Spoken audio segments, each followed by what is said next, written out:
Nakikiramay naman ng Malacanang sa pagpanaw ni dating DPWH official Catalina Cabral. At tayo po sa palasyo, ipinaubaya na nila sa motoridad ang investigation sa kanyang pagkamatay at pagkakaugnay sa flood control scam. Si Glacial Partilla sa sentro ng balita, live! Aljo, nag-abot ng pakikiramay ang Malacanang sa pamilya ng namatay na si dating DPWH Undersecretary Catalina Cabral. Natagpuan ang kanyang bangkay sa Buwed River sa bahagi ng Cannon Road sa Tuba, Benguet kagabi. Narito ang bahagi ng pahayag ng palasyo. Nakikiramay po tayo sa pamilya na naiwan po ni former Yusek Catalina Cabral. At nakakalungkot po ang nangyari. Pero, yun po, muli nakikiramay po tayo.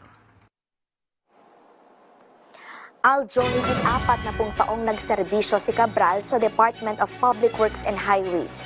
Isa siya sa mga itinuturing na Women in Infrastructure 2021 PRC Outstanding Professional sa larangan ng Civil Engineering at nakahakot ng iba't ibang prestihiyosong pagkilala sa kanyang karera. Pero nakaladkad ang kanyang pangalan sa maanumalyang flood control projects.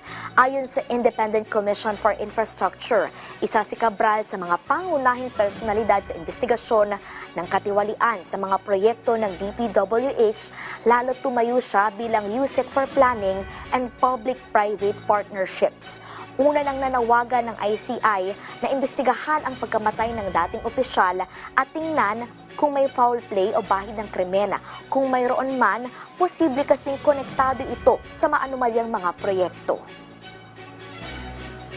Kung meron man pag-iimbis ng gagawin, bahala na po. Nasa kamay na po ito ng mga investigating bodies.